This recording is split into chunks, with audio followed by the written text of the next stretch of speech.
Salut les petits loups, vous voulez tout savoir sur les équadifs? Pas de soucis, Julien le craquito qui a eu 6 au dernier DS de maths va tout apprendre. Alors, il faut savoir déjà que c'est pas un cours magistral bien fait par un prof de maths, je suis juste un random qui est éclaté en maths, mais je vais essayer de vous aider.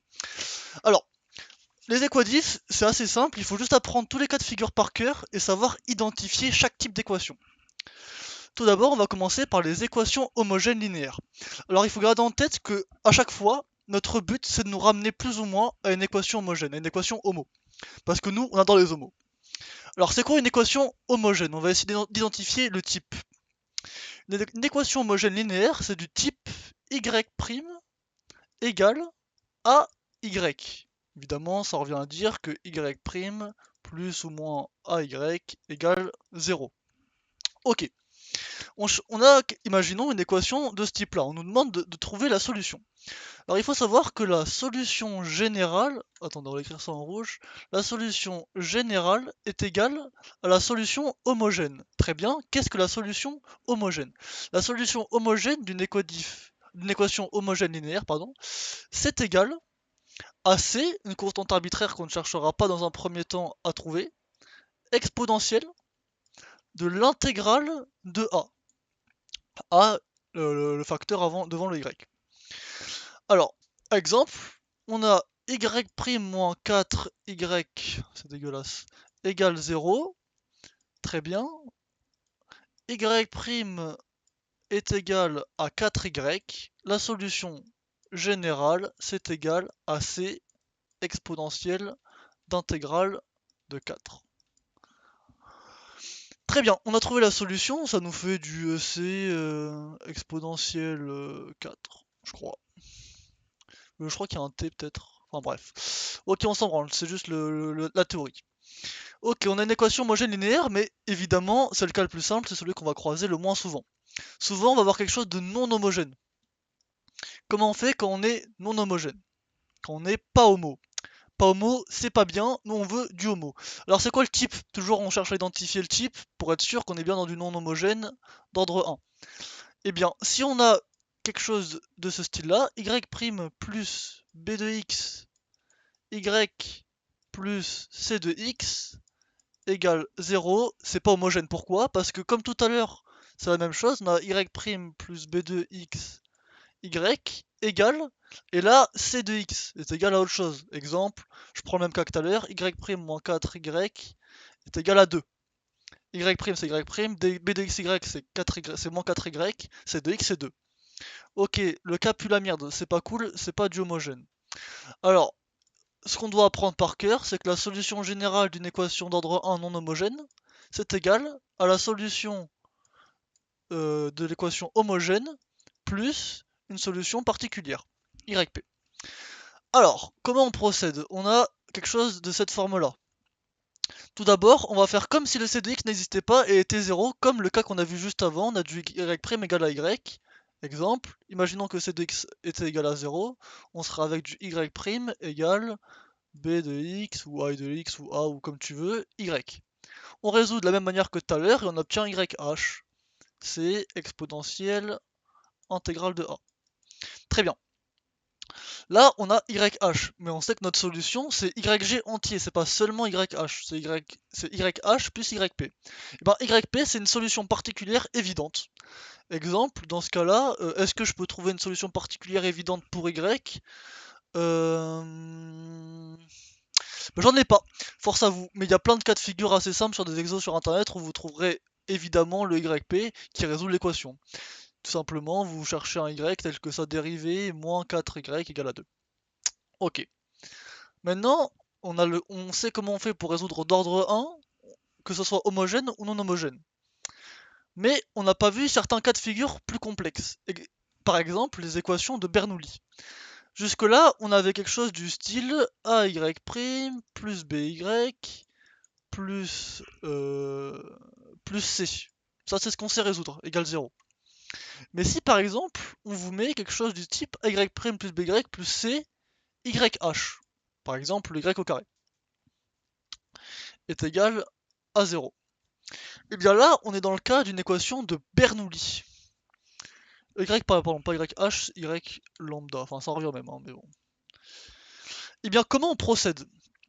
La première étape, en fait, le but c'est de se ramener à une équation non homogène.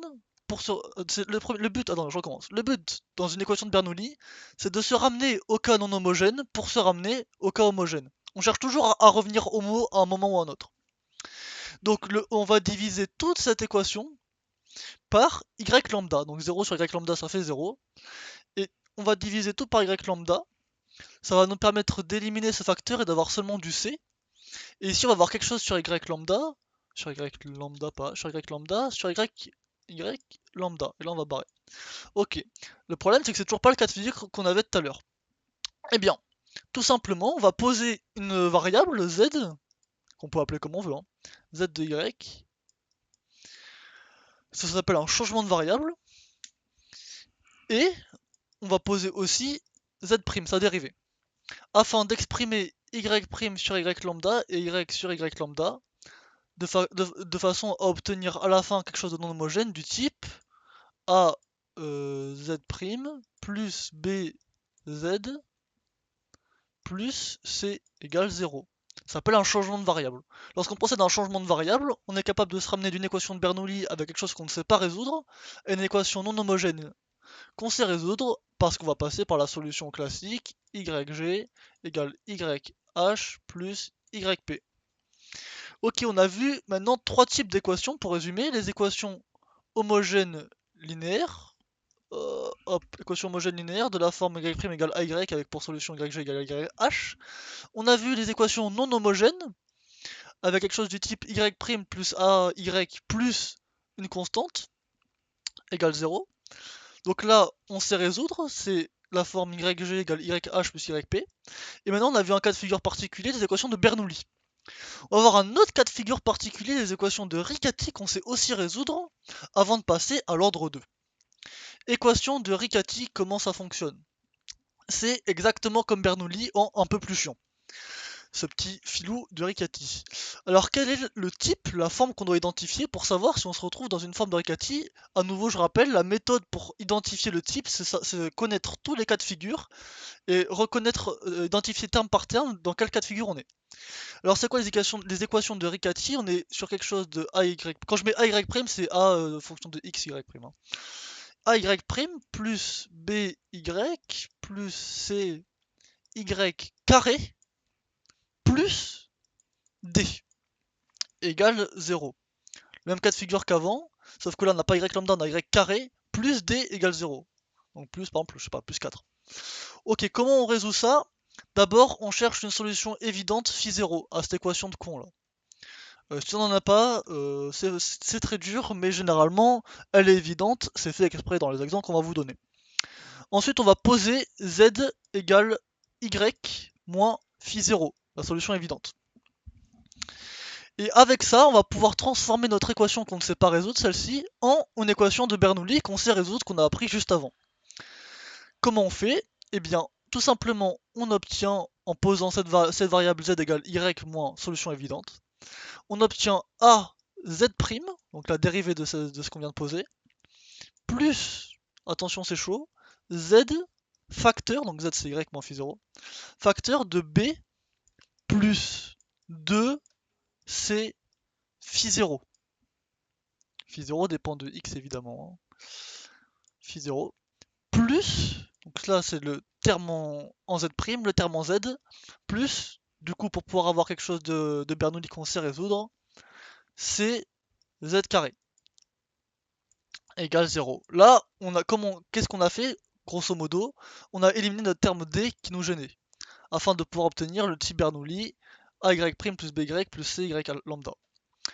En effet, on a bien AZ' plus ZB, parce qu'on l'appelle B, on l'appelle ce qu'on veut, plus ZB, plus CZ lambda, égale 0. Et de la même manière, on va ensuite, depuis Bernoulli, se ramener à quelque chose de non homogène, puis se ramener à quelque chose d'homogène. Enfin, homogène plus particulier. Très bien, donc on a vu comment résoudre la plupart des équations linéaires d'ordre 1, les équations différentielles d'ordre 1. On a vu homogène linéaire, non homogène, Bernoulli, Riccati. Très bien, maintenant on va passer aux équations homogènes linéaires d'ordre 2. Qu'est-ce que l'ordre 2? ordre 2. Alors on commence par les équations homogènes linéaires, je viens de vous dire, homogènes linéaires. Alors qu'est-ce que c'est? C'est quelque chose du type y seconde plus py' plus qy égale 0. Alors là, jusqu'à maintenant, on avait uniquement du y' au maximum. On avait du ay' plus by. Après, on avait d'autres choses parfois, mais on avait uniquement d'ordre 1. L'ordre, c'est le nombre de fois qu'on dérive. Donc là, on a d'ordre 2 parce que maintenant, on a du y seconde. Comment on résout ça? Eh bien, il faut voir ça un petit peu comme un polynôme. On va se dire que notre y seconde, c'est x carré. Notre y' c'est x, donc plus px. Et notre qy, simplement q. Vous voyez, on voit ça un peu comme un polynôme. Alors évidemment, si on est allé au collège, on sait résoudre un polynôme d'ordre 2, c'est comme ça qu'on dit. Bon, ax carré plus bx plus c, quoi. D'abord, on fait le discriminant. Donc p carré moins 4, b carré moins 4, p carré moins 4 aq, quoi. Si notre discriminant est supérieur... Et alors du coup, une fois qu'on a fait le discriminant, on a les trois cas de figure, supérieur à 0, inférieur à 0 et égal à 0. Et ceci, ça va nous donner notre solution homogène. Parce que là, on est dans un cas homogène linéaire, d'ordre 2. Ce type-là, c'est homogène linéaire. Ça va donner notre solution homogène YH, et qui, dans le cas homogène linéaire, est aussi la solution générale. Donc notre solution homogène, elle est égale à trois choses différentes en fonction du discriminant. Bon bah là, il n'y a pas de secret magique, il faut l'apprendre. Donc, si notre discriminant est supérieur à 0, la solution homogène... Oh, c'est écrit à de mes connaissances. La solution homogène est égale à quoi? Est égale à C1, une constante, fois exponentielle de R1t, R1 la solution, plus la solution du polynôme, C2 exponentielle, vous l'aurez deviné, R de t, le cas où le discriminant est supérieur à 0. Dans le cas où le discriminant est inférieur à 0, évidemment, tout ce que je dis depuis le début, il faut juste l'apprendre par cœur et battement, et puis après, c'est uniquement de l'application grâce aux formules et du cas par cas. Il n'y a pas de solution miracle. Donc, dans le cas où le discriminant est inférieur à 0, notre solution homogène, qui je rappelle égale à la solution générale dans le cas d'une équation homogène linéaire d'ordre 2, elle est égale à C1 exponentielle de moins pt, ah il a pété, sur 2, fois cos oméga t, oméga, non c'est pas oméga, wt, bon je sais plus comment on dit en grec, je vais rappeler ce que c'est que w juste après, plus c2 exponentielle de moins pt sur 2 fois sinus de wt, je l'affiche en grand pour qu'on puisse le relire. Hop, on l'a là. YH est égal à C1 exponentiellement pt sur 2 cos WT plus C2 exponentiellement pt sur 2 sinus WT. Qu'est-ce que W? Alors en fait W, ça sert uniquement à écrire le bordel de façon plus compacte. Mais on peut le voir comme simplement W est égal à racine de moins discriminant sur 2. Donc on pourrait marquer cos de racine de moins discriminant sur 2 fois t, etc. Mais bon, c'est pour avoir un truc de plus lisible.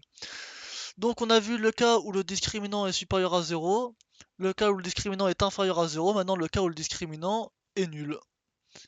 Il est nul. Alors, c'est très simple, YH est égal à la solution générale, je le rappelle, qui est égale à C1 exponentielle de RT, parce qu'il n'y a qu'une seule solution vu que c'est nul, plus C2 T exponentielle de RT. Félicitations, vous avez appris à résoudre des équations homogènes linéaires d'ordre 2. Et donc, évidemment, quand on a quelque chose d'homogène, on veut savoir comment on fait pour résoudre quand c'est pas homogène, c'est-à-dire quand le terme ici n'est pas égal à 0. On va apprendre à l'identifier. On a quelque chose, on a ordre 2, parce qu'on a du y seconde. Non homogène, parce qu'il y a quelque chose après le égal. Ça ressemble à quoi? Eh bien, ça ressemble à y seconde plus py' plus qy égale, exemple, b de x. C'est pas ce que ça vaut. Ok, la solution générale, donc le résultat qu'on demande, qu'on cherche, c'est égal à la solution homogène, qu'on a appris à résoudre avant, plus la solution particulière. Je rappelle que la solution homogène, c'est pour b de x égale 0. Alors, quand donc YH on sait faire, on met ça égal à 0, c'est juste ce que j'ai expliqué avant, discriminant, 3 cas de figure, la formule, c'est immédiat. Par contre, pour chercher la solution YP, quand on cherche la solution particulière, on va poser un système à deux équations. L'équation qui a ceci, C1' phi1 plus C2' phi2 égale 0. C1' phi1' plus C2' phi2' est égal à B. B qu'on a ici là. On résout ce système et on en déduit C1 et C2 pour la solution particulière. Donc si vous avez bien suivi, et là c'est si vous êtes attentif, YG qu'on a là, qui est égal à YH plus YP, il est donc égal à YH qu'on a appris à calculer juste avant, plus C1 qu'on a trouvé, fois phi1, plus C2 fois phi2. Alors, j'ai fini, on a vu tous les cas de figure. Quand on vient de se prendre ce bordel dans la gueule, ça fait mal. On n'y comprend rien, il y en a partout, on a vu tout ça, ça fait beaucoup. Mais en fait, c'est uniquement la théorie que je viens d'expliquer et ce qu'il faut apprendre par cœur. Cependant, c'est assez simple en fait. Ce que j'ai expliqué, c'est juste du cas par cas. Ce qu'il faut retenir, c'est se faire une petite feuille, une petite fiche avec tous les cas de figure que j'ai écrits, grosso modo avec tout ce que j'ai écrit. On distingue bien homogène, on distingue bien ordre 1, ordre 2. Dans ordre 1 quand c'est homogène, dans l'ordre et quand c'est pas homogène. On se rappelle que la solution générale c'est la solution homogène plus la solution particulière. Et après on fait du cas par cas en s'entraînant sur des exercices.